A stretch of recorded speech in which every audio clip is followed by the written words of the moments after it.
Christian following now, because if something big didn't happen, like a rise from the dead or somebody rising from the dead, we wouldn't have such big numbers.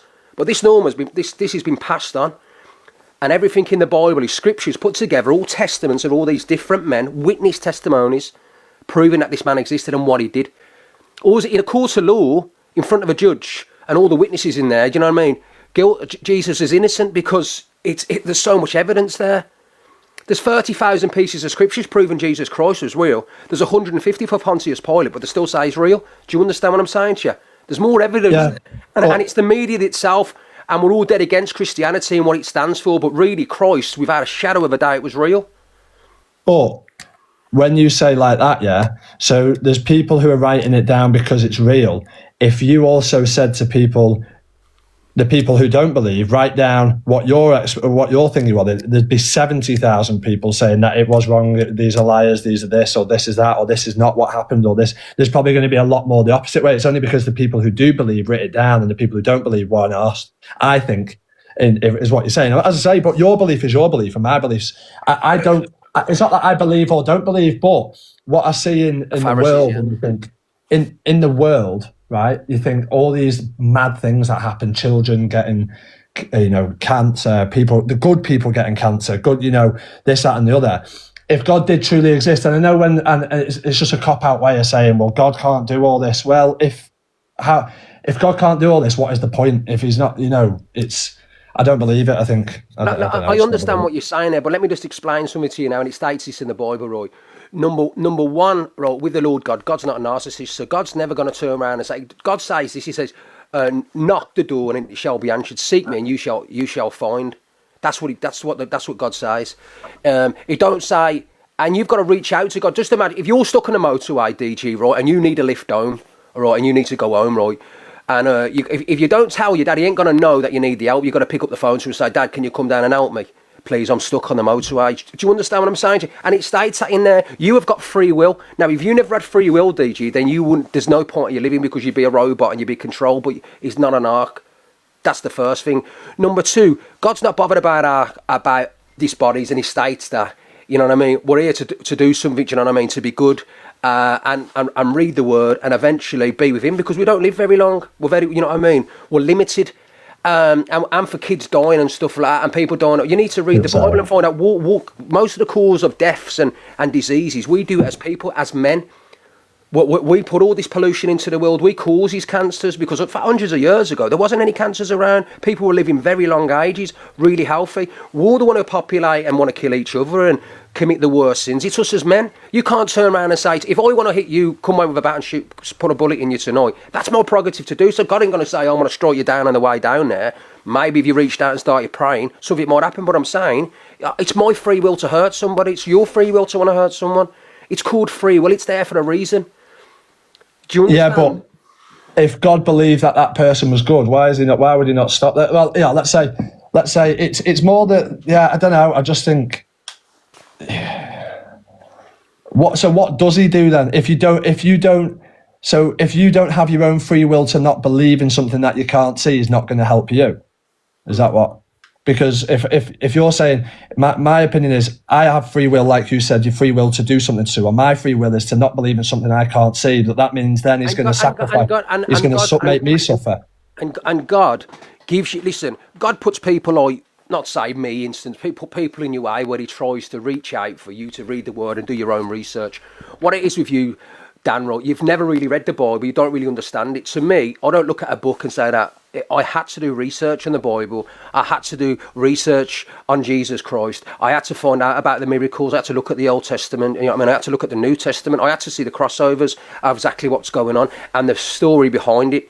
Because this has been going on for thousands of years for the Messiah to come, and exactly what Christ did for the earth. No matter what anybody says, the Word of God, that Bible itself, has changed the whole world and how we act. We love because we want to love. Do you understand what I'm saying? We've got that love in us. It's created about, we've got a conscience, we've got morals. We know to go out there and hurt someone is morally wrong. We can't go out and do this because that's bad. We don't. So the Bible itself has created morals. Where did that come from for starters? Do you understand? We've got a conscience as well. Some people haven't, but some people are real bad people. But instance, there's a story, and I'll give it quick. I don't want to bore you to death with religion, but I'm saying there's a man called Ron Wyatt. Ron Wyatt, right, was an anaesthetist, right? He lived out in the States, a very intelligent man, and he'd lost faith in God. He didn't want to research. He went out to disprove the Bible, all right? So he was literally backed and supported and sponsored to be an archaeologist and go around Israel and places like Turkey in the 80s, you know what I mean, to find out, to disprove the Bible. But what he did, mate, he found stuff, and for instance, and you can read it in his book, and as well, and there were so many witnesses there to see exactly what happened to him. He found the Ark of the Convent, which Moses used to, and under there was blood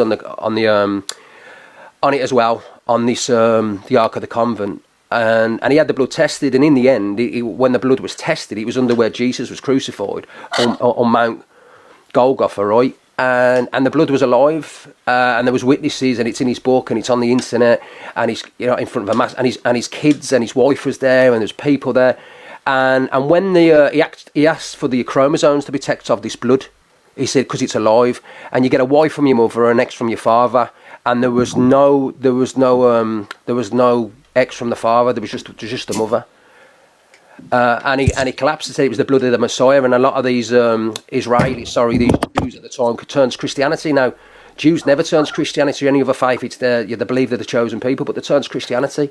Now there's witnesses, so many witnesses there. It's unreal, and that's in this man's book. But because people don't research it and want to know about Christ and just think it's a fairy tale handwritten by men, nobody wants to know. But if you look at the crossovers from the Old Testament, all these prophets and these apostles, all this stuff that was said and done came to light. It's happened. Do you know what I mean? These things haven't just come out of thin air, man. These are men who have been prophesied this stuff, and it's been happening throughout the you know what I mean, the generations in the Bible. And these men weren't lawyers. Do you know what I mean? They was not lawyers. Yeah. But anyway, you're asking, so it's up to you, innit, mate? You know what I mean? No one can force you to believe in whatever you want to believe in. It took me a long time to research the Bible over the years and know an awful lot of stuff. I've studied certain apostles, and the stuff you can't deny exactly what's in there. It's crazy.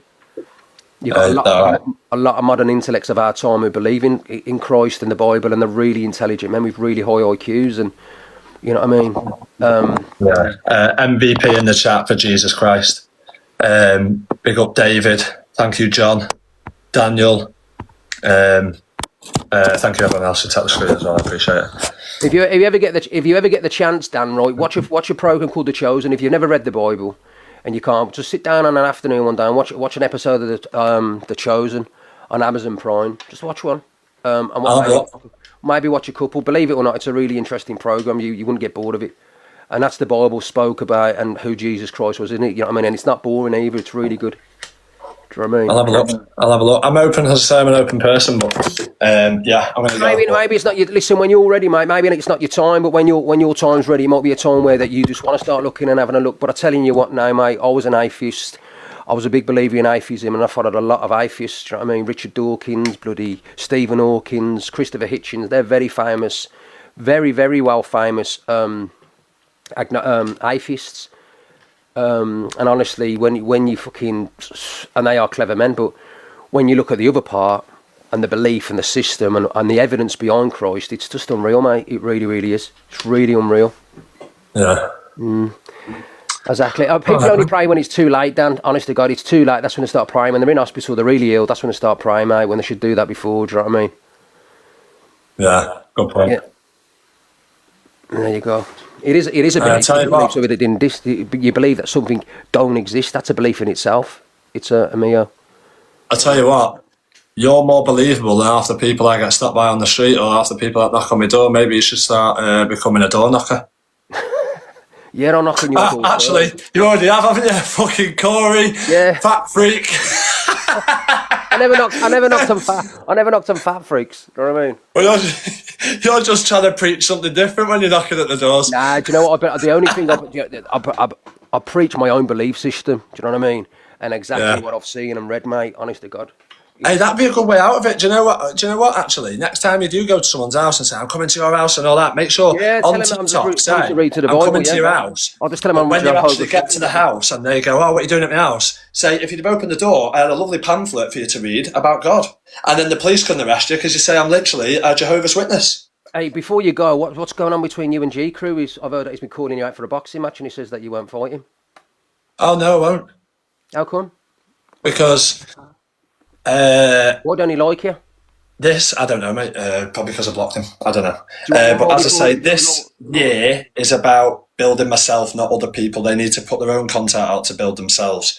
And I've just been offered a Misfits fight, so I'm not really looking to fight on anything else but that. And I'm trying to grow this year, so I'm not going to fight people when I could aim higher in a way, in terms of higher. Like, I you know what I mean? I want to fight someone who's bigger than me. I don't want to fight. You know what I mean? I want to be like a proper fight. And plus, he's like 8 stone heavier. How would that make sense? He probably would twat me. I'm not. Listen, the thing is, my ego. Yeah, I'm not arsed. GQ would twat me, or if you know, he probably would twat me or whatever. I'm not arsed. I'm not scared. If somebody turned up, I'd still fight my corner. But I'm not going to fight somebody who's 8 stone heavier, and he probably would twat me. So why would that make any sense? However you do that. He's trying to bully me.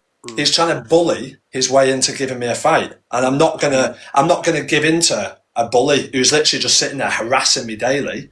They can talk and they can do whatever they want. That's their prerogative. If they want to have beef with me, that beef is one-sided.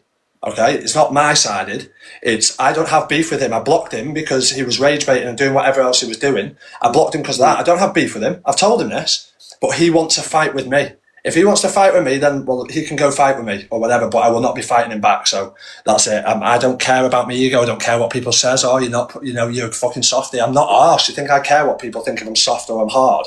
I've got much better and bigger things to be doing than fucking who's the hardest on TikTok. I'm a soft cunt. I'm not a fighter. I've had a fight because I wanted to prove to myself I could do it, and that was it. Didn't you fight Alfie? And he was about 3 foot smaller than you.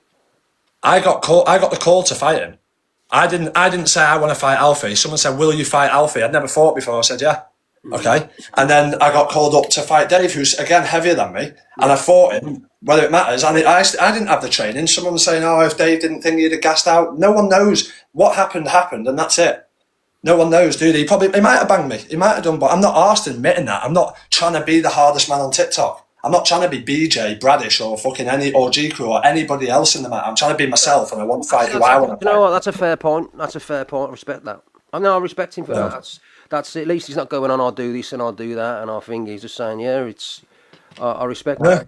Just out of interest. As I say, I don't have any beef with the lad. If you did have a fight on Misfits, you'd probably end up fighting some, like, if it wasn't someone in the media world, you would end up fighting some kind of professional boxer.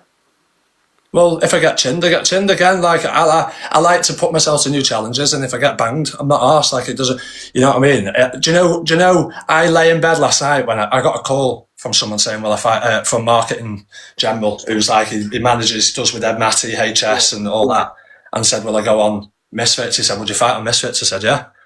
And I wasn't going to fight this year. My plan wasn't to do that. My plan was to do other things. But that's a great exposure thing for me. Yeah, you got. Listen, I'm not gonna. You've got a massive platform, massive support, and you do well. I'd say that you would really do well on Misfits. You can't say you wouldn't. You got a big platform. How much do you weigh? Yeah. Just out of interest, how much do you weigh?